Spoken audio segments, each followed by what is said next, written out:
Kia ora, everybody. What's up? It is Robett.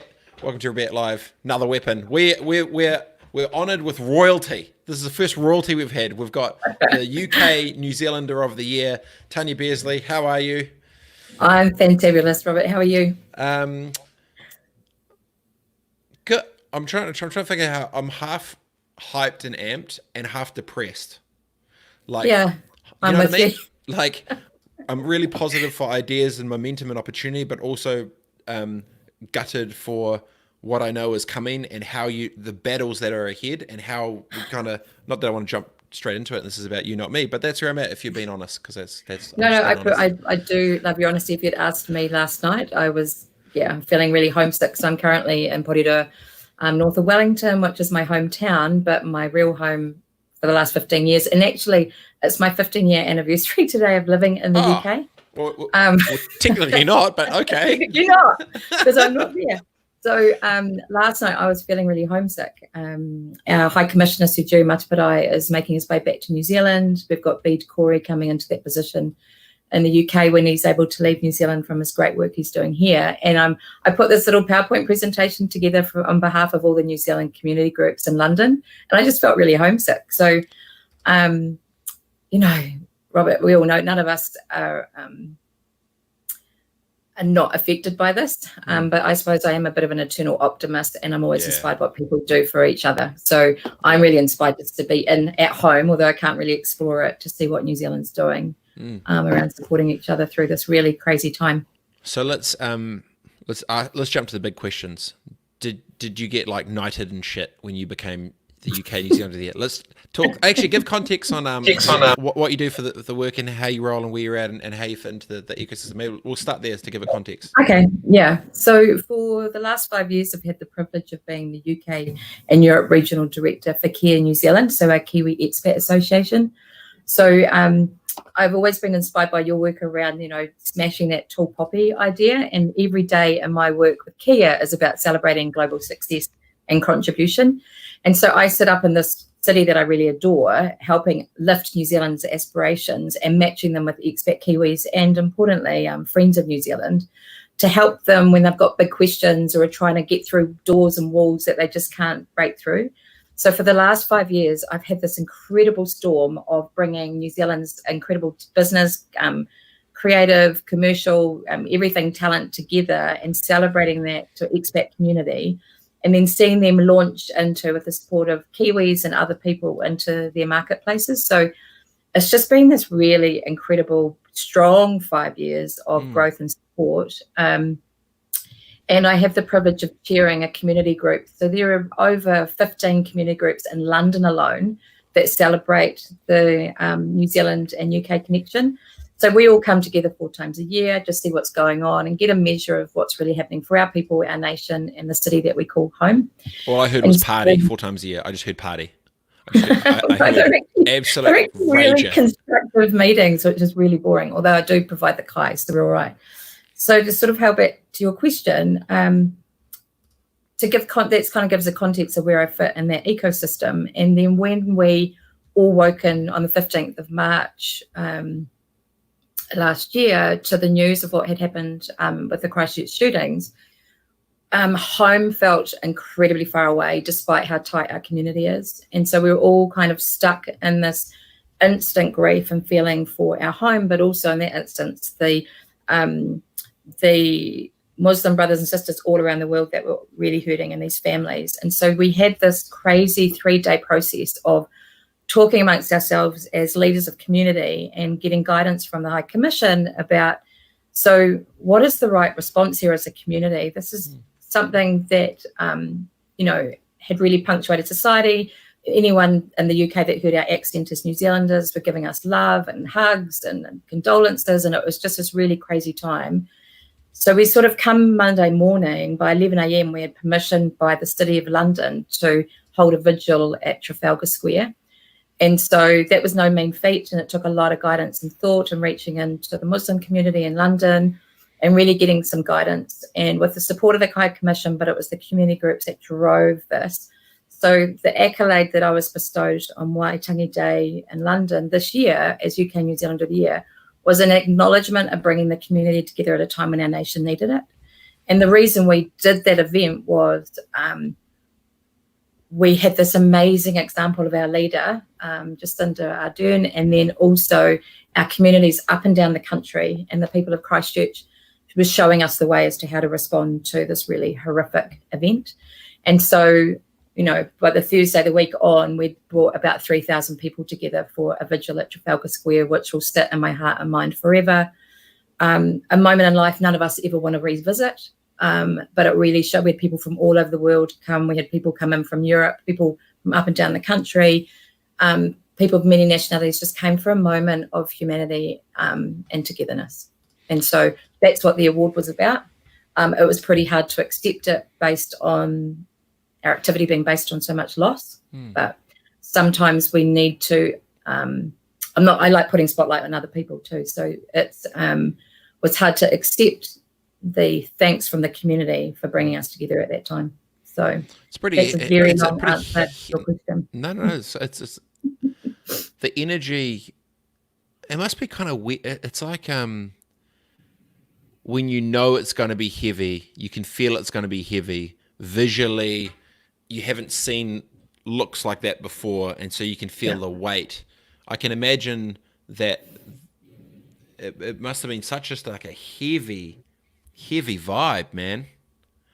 You know, it was a big responsibility to respect everybody in that instance, and so I was really lucky. I think you'll appreciate this. I think that there was a greater power that lifted us up and enabled us to deliver what we did. And so there was an impetus of we wanted the New Zealand community wanted to show the British Muslim community that we lived among them and that we were there for them. So that was why we were kind of driven to bringing this gathering together.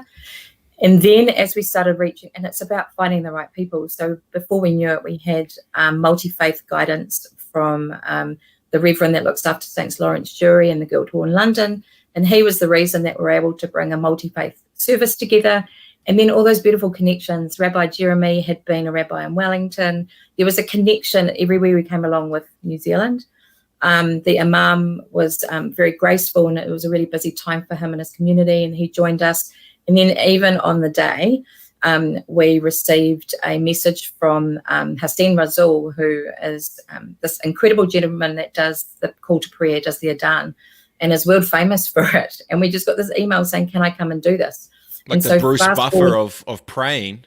Yeah, and so That's fast awesome. forward to the actual event with the huge support of New Zealand High Commission. We brought together this event. You know, you've worked in events and stuff. There was no run through. We didn't know if anyone was going to turn up. We didn't know what it was going to be like. And so sort of come 6 p.m. as the conch shell rang from Ngāti Rānana, we turned around and there was just a sea of faces had joined us to come together in that moment in support of Christchurch and the families. And then everyone started pacing through, and we had to do the call to prayer by about, I don't know, it was 6:15 we had to do it, 6:18 at the latest. And the clock turned over at 6:18, and Hussein was able to come up on the stage, and he turned Trafalgar Square into open air mosque, and he shook everyone's grief in the way that being recipients of haka and that emotional energy that you receive, we all got to receive it from his faith. And so it was just a moment in time that you never want to relive, but it brought humanity at its best together at a really awful time. And there's been friendships and other work that has been born out of it, which is pretty amazing.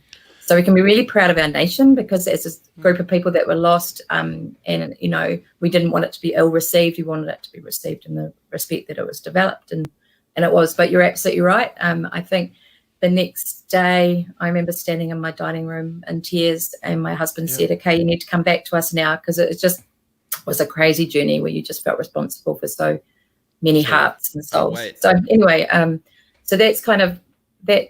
And then, yeah, it was a weight. And I suppose we had, unfortunately, the Christchurch earthquakes, being an expat community, when you're full of grief, they kind of led the blueprint for us too, around the importance of coming together as a community at times of grief, which is what I suppose the times that we're living in at the moment. Although we're physically distanced from each other, I've really loved seeing the community work and force of outreach. It's been really inspiring, and long may that continue. you said a sentence there around, like kind of like Kiwis and humanity sort of connecting. That one that was a moment, right, that brought together all that. And then you think of Corona right now, it's doing the exact same thing, and it's showing Yeah. true colors for leadership, true colors for community. I mean, shit, that's a flipping great. Dave Doman's about to make some more Spotify paychecks, I'm sure, after they use this for the next campaign coming out of this shit. But the true colours of New Zealanders in comparison to a lot of the world, to the most of the world, to be fair, it gets you very proud to be a Kiwi. It gets you very you feel stoked to say, yeah, I'm a New Zealander, and this is how we roll. You know what I mean? Like, there's not that it's in sport, it's always me versus you, stuff you guys, we're better, blah, blah. Not that this is competition, but the No.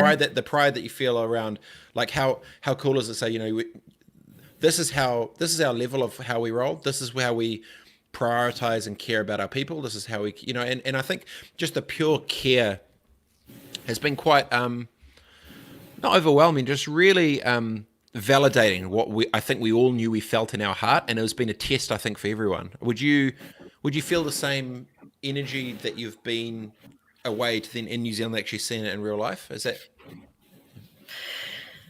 Yeah, I mean, I've been really inspired by all of the initiatives that have sprung up overnight of thinkers and leaders rallying together to help those who aren't able to do that for themselves.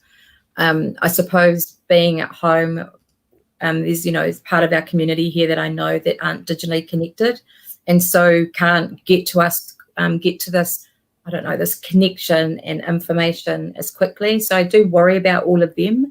And that's probably where I'm sitting at the moment, as I'm thinking, how long am I going to be here? What could I be getting involved in? And I just know there are lots of people that aren't getting to be as enriched as we all are through this level of connection. But yeah, completely inspired by the initiatives like, the Cafe SOS and Manaki and so on that have just sprung up overnight for Kiwis helping Kiwis.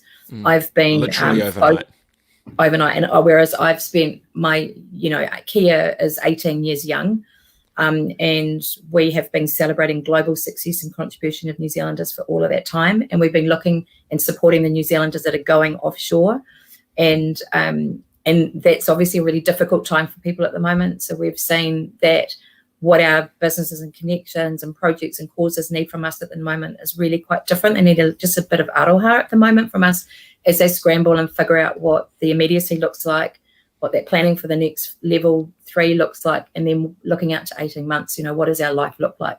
And then what we'll find is people start looking up and out into the world again, and we'll start leaning into those strong expat communities. So I think now is a time for community, and I just worry about the ones that aren't as connected as us. And I can't go and knock on a door 3 doors down and just make sure that my neighbour's okay. So, I've joined all my local Facebook groups just to get an idea if there's anyone that I could be helping. But then again, you're talking to the people that are connected. So they're the ones that I'm worried about, the ones that aren't so.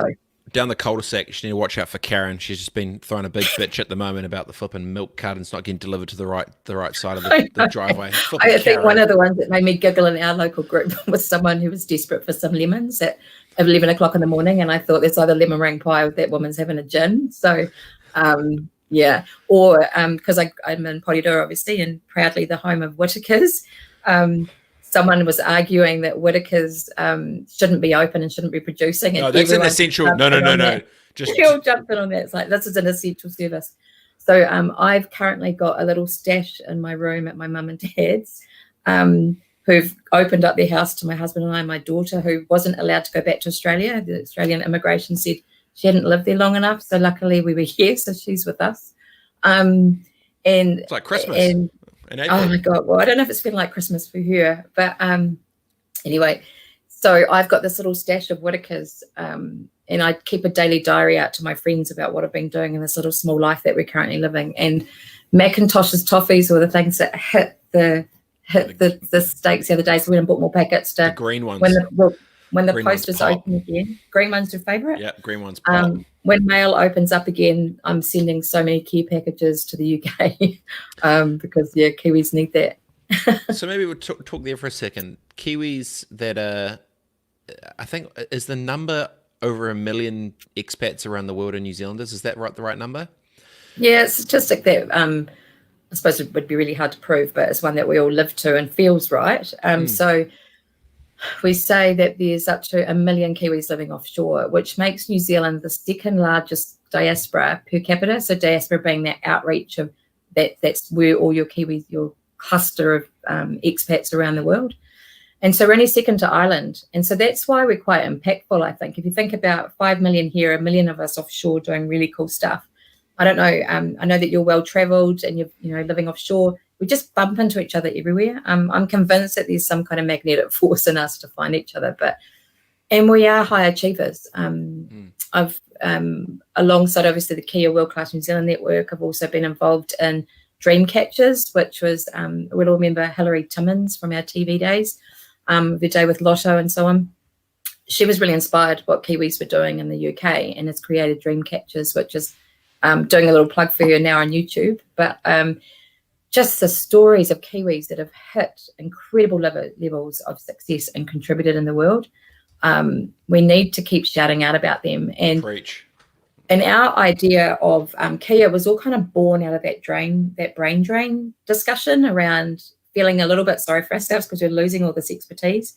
But I really loved the concept of Kia saying, well, hang on, if they're going to be out there, why don't we just bolster them, support them, celebrate them when they're ready to come home, or we'll find the right reason to lure them back. But in the meantime, they, I think you used the word for Catherine Corrich the other day as a weapon. There are all these sharp Kiwi weapons out there that can influence positive change in the world, but also for and on the behalf of New Zealand. So why would we want everyone here? We kind of need them all around. So that is probably one of my greatest joys of my job, was discovering all the time new people who are doing incredible things in these sectors. And often, it won't surprise you, Robert, half the time they don't even know that they're amazing. And we get to tap them on the shoulder and tell them how proud their home nation is of them. And it's quite an overwhelming accolade to be bestowed. So, yeah, but that's not, I think Kiwis contribute, I see it all the time, they contribute to their local communities, they start businesses in the places they move into, they support one another, but they also become really embedded into the communities they've chosen to create home. So they're not creating just these Kiwi enclaves that are just looking after each other. They're very much part of the new societies they've chosen to live in, and that's something we're really proud of. And sort of, I mentioned our personal story around making a decision to stay pre-lockdown for, I naively thought, another month, but it would probably be a bit longer that we'll be here in New Zealand.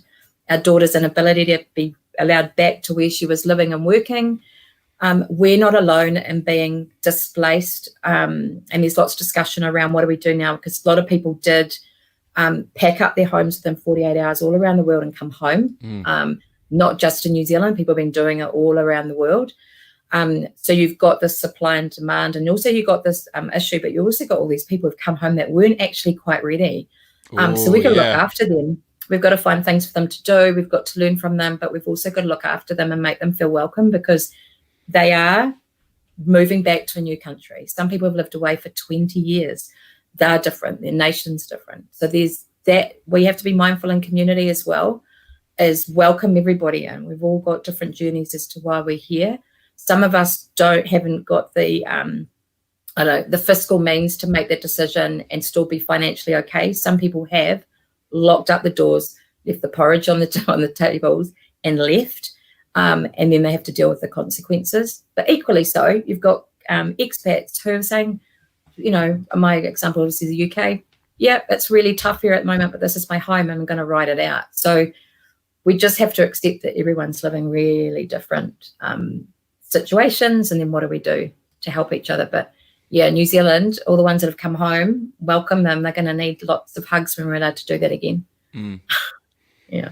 As every day goes past, there's new noise, there's new momentum, there's new action, there's depressing shit, there's good shit, there's just all this shit, right? And then you you fast forward it all out, and you're like, man, how different is the world going to be for the future? And it gets you proud seeing, I've been seeing the tracking how we've done versus everyone. Not that it's a competition, but I think we're doing pretty flipping good.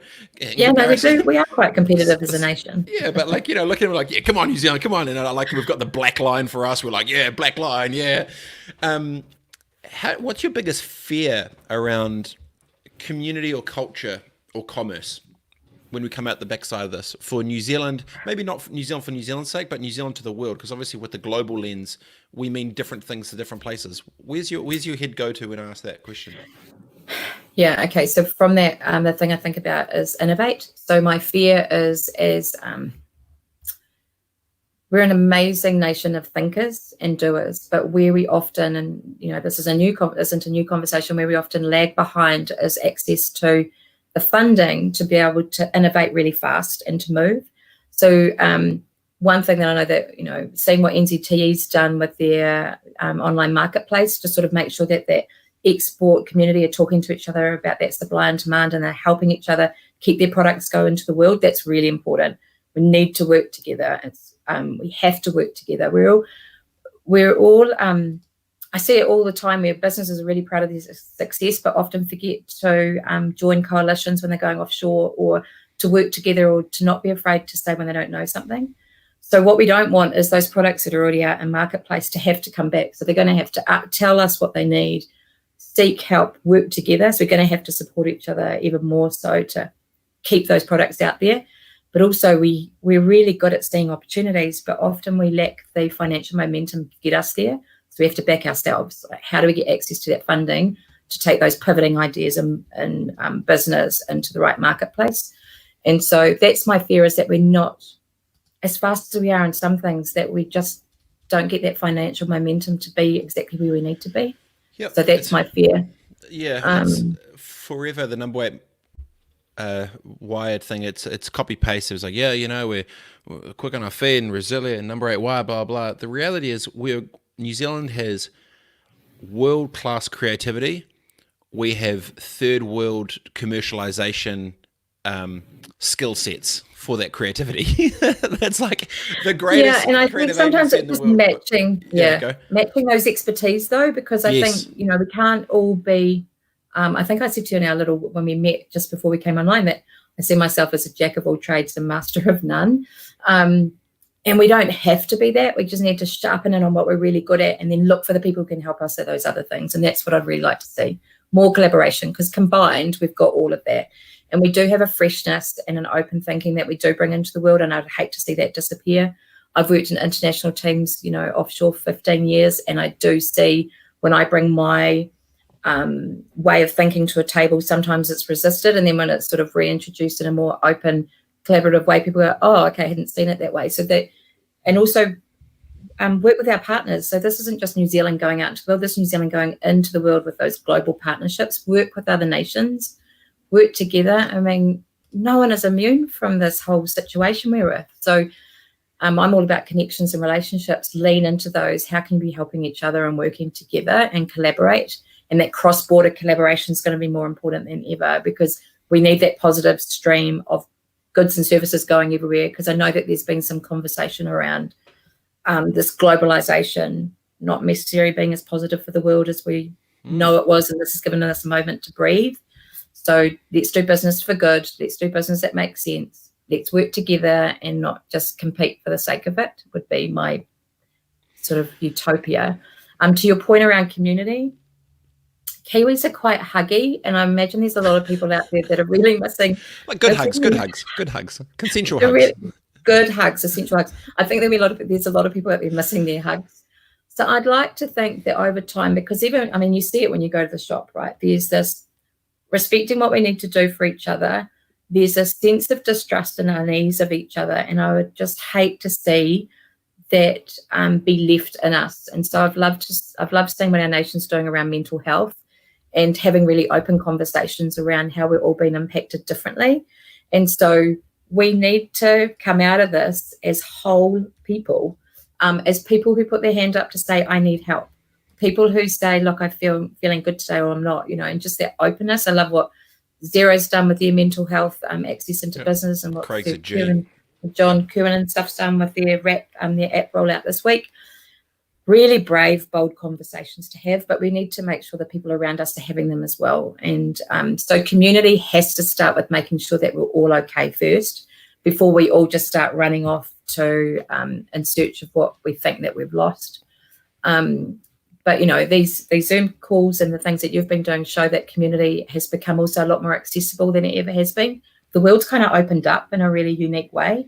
But how do we make sure that we're having powerful, purposeful conversations and that we're listening and that we're helping each other? So, yeah, I don't know. I mean, I love nothing more than bringing a group of people together and hearing inspiring guest speakers and then seeing the energy that's created after and the connections that come from that. And I don't think there's any way to replace that serendipity of engagement when you're in a room together of similarly minded people, because you're not always like-minded, but people who are drawn to an event or a person. And I don't play sport. I'm a number one spectator and supporter, but I really hope that the sporting world can survive this in a way that it can still be delivering the level of connection and community togetherness that it does. So, yeah, there's a lot going on, Robert. If I really think about it too much, I just want to sit in a corner. But no, it's that balance off of you're excited and depressed.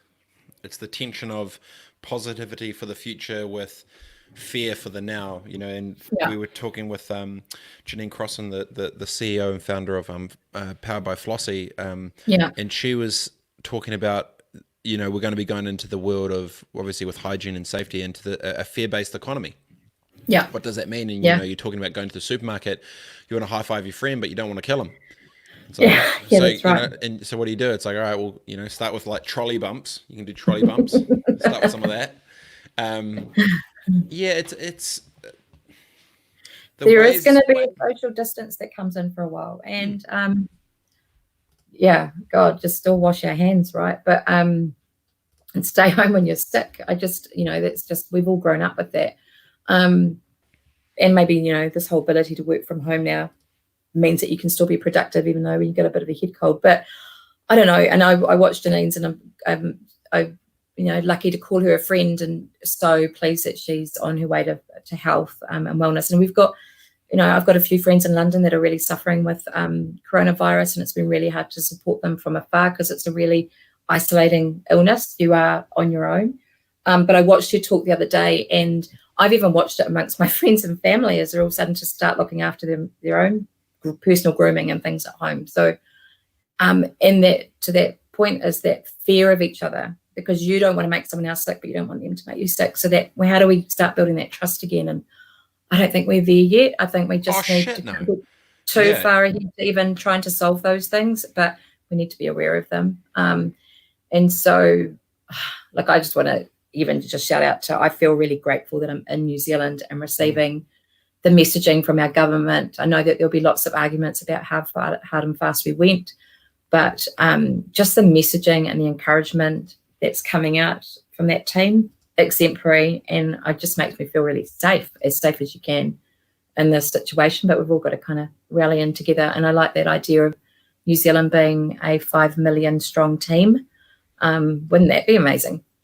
I hope we get t-shirts and numbers on it. It's a thing. Right. We have Black Shirt Day, and we're like team.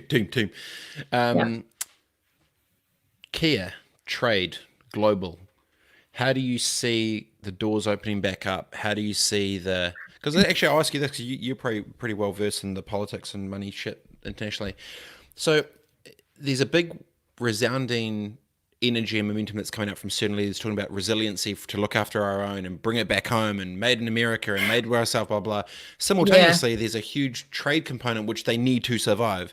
So then I'm thinking the way that this actually works, and you're in this world, is these gnarly delegates with these fancy little suits and shit, they go overseas, they have these long lunches, they bro down, and then they make the deals, and that's how shit actually happens, right?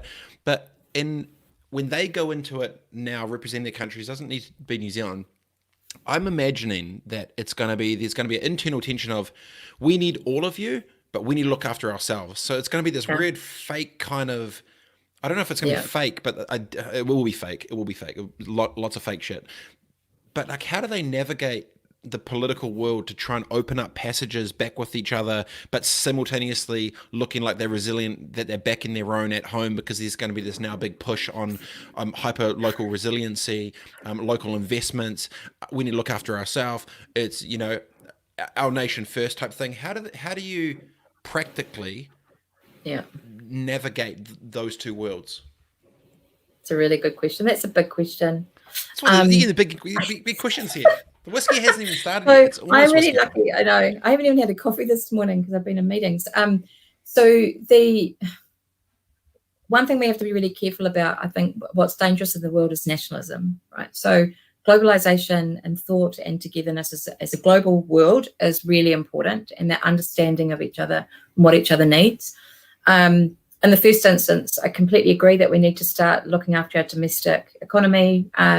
And I think some of us have got a little bit lazy in the way that we expect to receive goods and when we and how much we pay for them, and have not really valued that local made produce and products. So I think we do need to get a bit better at making some more of the stuff ourselves. Every country needs to be able to do that. This has shown that you can't be completely independent and getting certain products just from one country. It's just not going to work because, you know, a lot of the scientists are saying that this may not be our only COVID-19 experience as the climate and everything changes. You know, there's a lot of noise. I've become a really good headline reader, hence I'm a jack of all trades. I just get burdened down by everything. But I think it's going to come down to relationships. So we've seen the conversation New Zealand's already had with Singapore about trying to keep those trade routes open. Those pre-existing valuable relationships have to be kept open, but I think you'll be having those pure conversations around helping each other. I don't know if that happens purely at government level. It's going to come down to that trade, export and distributor conversations. It's going to come down to people helping people listening to what they need in those marketplaces, and then us as whoever us are, whoever you are living in the world and wherever you live, looking to home. I mean, we've seen some really great examples now of people shopping in their local kind of areas and boroughs for food and beverage and starting to celebrate local made. And I'd really like to see that getting stronger, almost back to a little bit to that village mentality, while sort of accepting that sometimes you have to look up and out to get what you need. So hyper-local I don't know, resiliency. and I think you'll find that, Robert, there are people scrambling to unlock this as we speak. But yeah, I'm really for buying local and celebrating quality local produce and creating an environment in which it can be developed and looked after and grown, and then taking those really big ones and having a look how they scale and go out. And I think there's a big opportunity because New Zealand is going to be seen, if we can do what our government's striving for us to do, we are going to be seen as a clean, pure country. So there's an opportunity where we can look across, because I know that we've held together by a huge number of SMEs. So how do we spotlight all of those ones that have world-class products, but they don't quite have the world-class aspiration to take their product offshore? So I think there's that whole guidance and nurturing, how to elevate and scale some of these businesses internationally is going to be a huge opportunity for New Zealand. So we don't want markets to close, but we want more of New Zealand thinking about how they take their amazing products to the world than we currently do. It's a great sort of segue into it, because you're talking before how, you know, there's a lot of New Zealanders who are global who've done great stuff. They don't even realize it, and they've done the great stuff.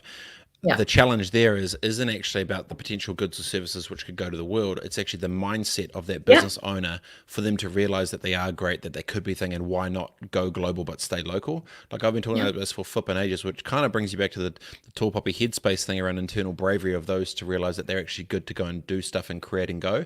So I really feel that the motivational component, first for starters, I think New Zealand has a huge, massive issue with awareness of those who have already been successful in this country. I think it's a flipping absolute shit show, because apart from a couple of the All Blacks, you ask the average Kiwi on the street who's boom, boom, boom, boom, boom, they wouldn't flipping know. And then half those global crew, they don't even know that these other crew around them are smashing as well. So, and obviously I've traveled around a bit and shit, and I've seen some stuff, and it irks me just to the point. And now I'm like, okay, well, how shit would it be now if there's these amazing Kiwi SME businesses who don't realize that their goods or products or services are actually available with the world, and we've got the brand New Zealand, yada, yada, yada. That's a huge financial lost opportunity for the nation just because they internally don't feel that they're good enough to do it. So if you were the government or seen from the world, how would you help navigate the mindset of those type of business people that don't feel that they're good enough, or that their thing is, you know, it's just going to stay at the meta local fair instead of being like, actually, we should be in flipping Tokyo. You know, like what would you say to them? How do you unlock, if you could unlock that shit, game on? I know, isn't it a balance around accepting some people's own personal aspiration isn't always to be that. I think it needs to be identified. So to your sport analogy, so I've just thought of a sport analogy where there are people going around and they go, the selectors go and watch games of rugby, and then they go and tell a young rugby, man or woman that they're amazing at rugby and they want to take them through this pathway. What I don't know is whether or not we have any business scouts that are going up and down the country and identifying products and services that actually, do you know this could go global? I mean, at the moment, what I don't know is do we wait for people to come and tell us that they've got their aspiration? Or could we be scouting? Have I just created a new job for myself? Business scouting. So telling people you're ready. But the only ones that would potentially be the DD crew from VCs and stuff that look through to see if it's got scale for them commercially. Yeah. But not, and that only happens reactionarily, I guess, is that the right word? I don't know, whatever.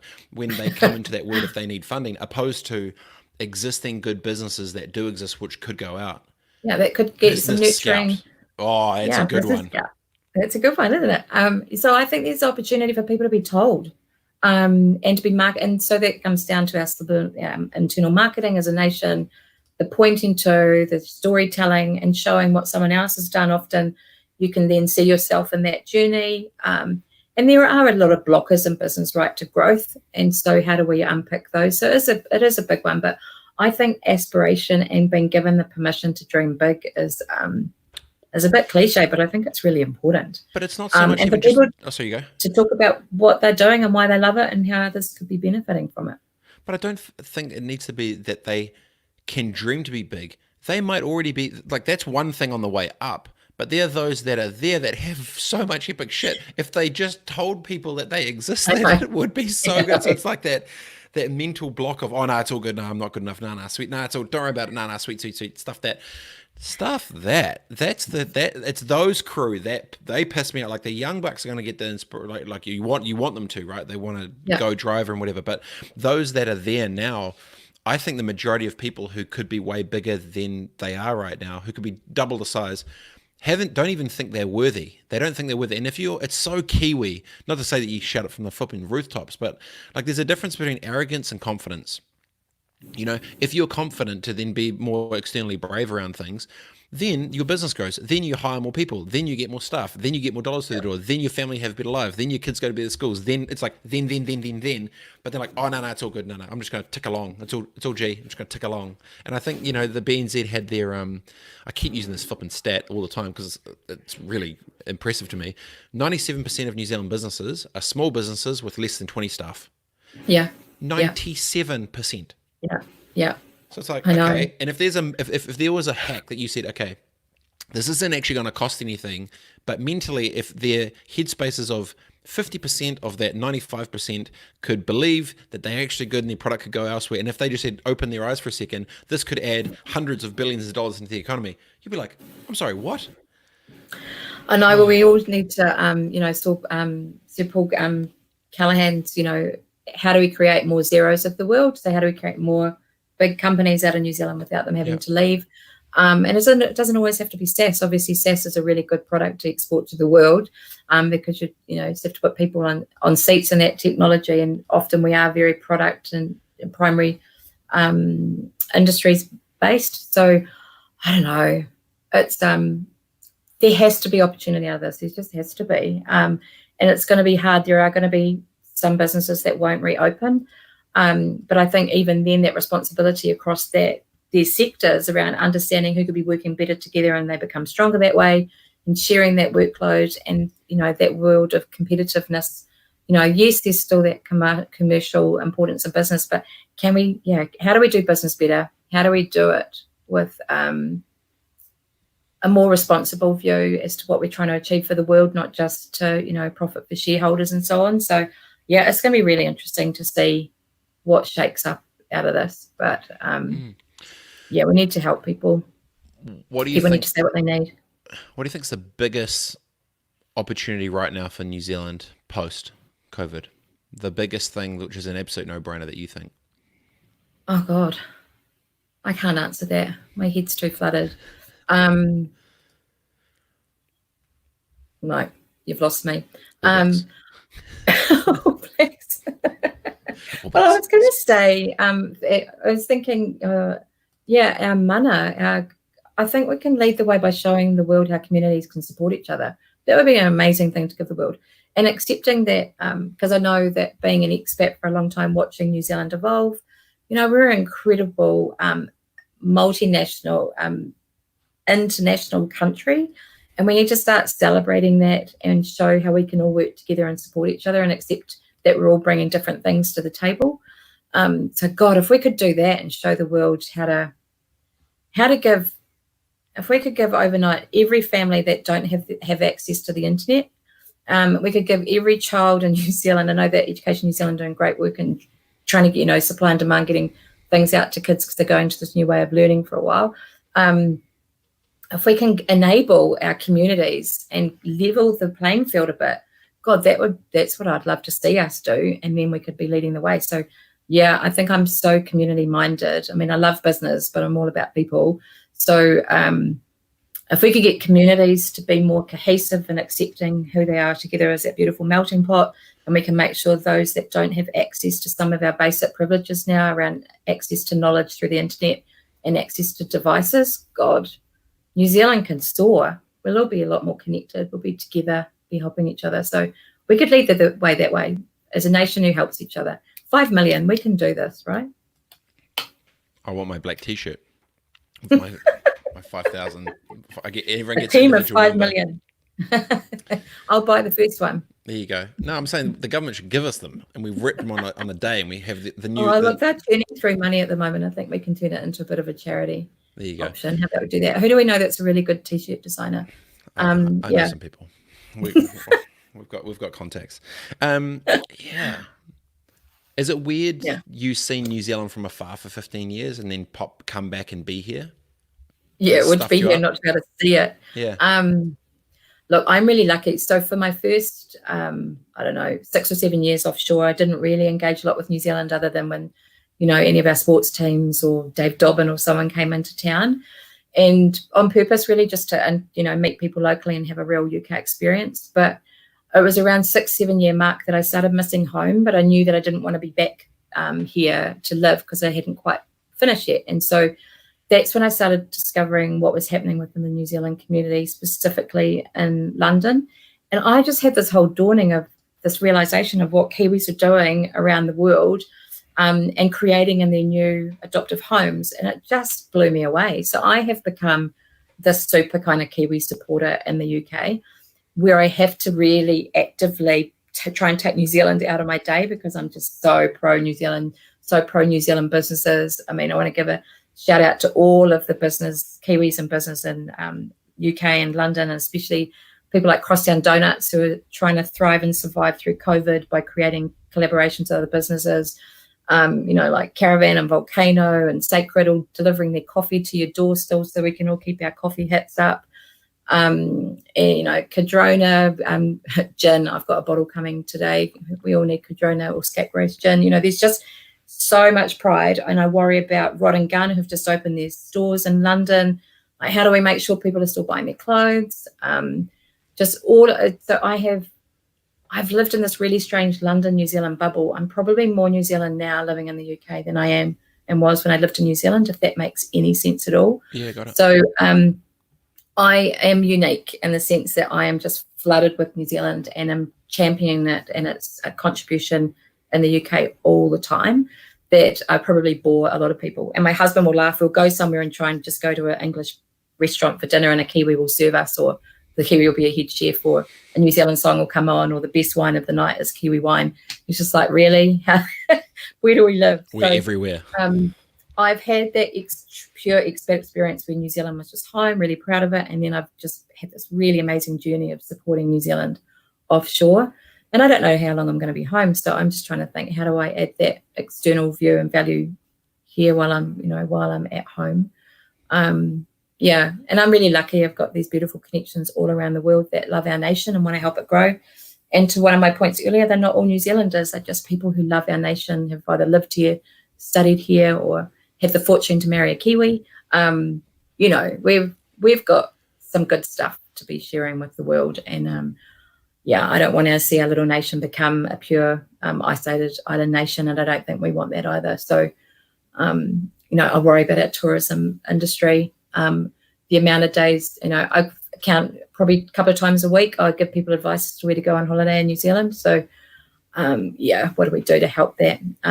But did you grow up with the slogan of "you can't leave home until you've seen the country"? I think we need to bring that back so that Kiwis are, traveling around once we're all unlocked from our regions, to be exploring and supporting our local tourism providers. And don't spend your money in Fiji this year, spend it in New Zealand. Because everyone does that around the world, everyone's going to be okay for a while, and then we're allowed to go up and out. So I don't know if I answered your question at all, really. I mean, I just am incredibly fortunate to have a great product, which is the nation of New Zealand, to share. We're all hurting at the moment. I'm not, we've had a really lovely chat, but I'm not ignoring the fact that there's a lot of pain out there in people's lives, businesses, and we just all need to look after each other at the moment. Just don't try and run too fast. We've just got to try and catch our breath. Yeah. I think, you're right. Community first, doing it the right way, make sure that the neighbours are actually good, figure out some way to be able to hug people. Good hugs, consensual hugs. I mean, toe tapping started in London before lockdowns, and so people went about 2 or so weeks out, people just weren't shaking hands anymore, and they're doing these really awkward little dances. So maybe the Irish will come out in some of us, their little Irish jigs to greet people. But I think we just need to lead with humility, humanity, and caring, and ask someone how they are, and don't be afraid to respond like you did, saying, feeling a little bit wobbly, it's topsy-turvy.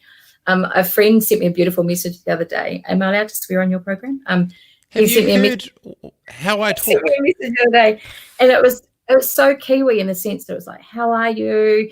I'm looking for positives, and and talking about just being really uplifting and encouraging and caring. And then right at the end, he just put his hand on his head and he said, "It's just all a little bit fucked, isn't it?"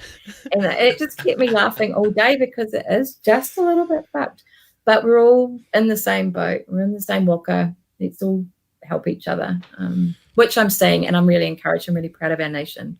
But we need the cheerleaders, and that's the thing. Like I feel I'm a self-appointed, digital cheerleader for New Zealand. I think you're a cheerleader for New Zealand business. You need that, because as well, the danger that happens if people proactively don't try and be positive, if there aren't people proactively being positive and everyone's just being negative, then if your headspace isn't strong enough to see through the clouds of what can be, then you start believing that's your own reality, and that's the dangerous bit, and that's where I get fearful around more of the headspace stuff. So it's been awesome yarning with you. It's been rad to see just your take on things, especially from a global lens, looking back into New Zealand, which is cool as well. And I appreciate your time, and also congrats on UK New Zealander of the year.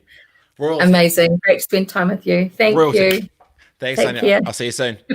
Yeah. Bye. So good. Good soul. Care for the people. Don't rush, but do it right. Love your local. Support your local. Slowly build our way back from this thing. It's going to be a big journey, team. It's not the end, it's the start. So keep the headspace strong and let's keep rocking. See you soon, team. Stay safe. Stay smiling. See you soon.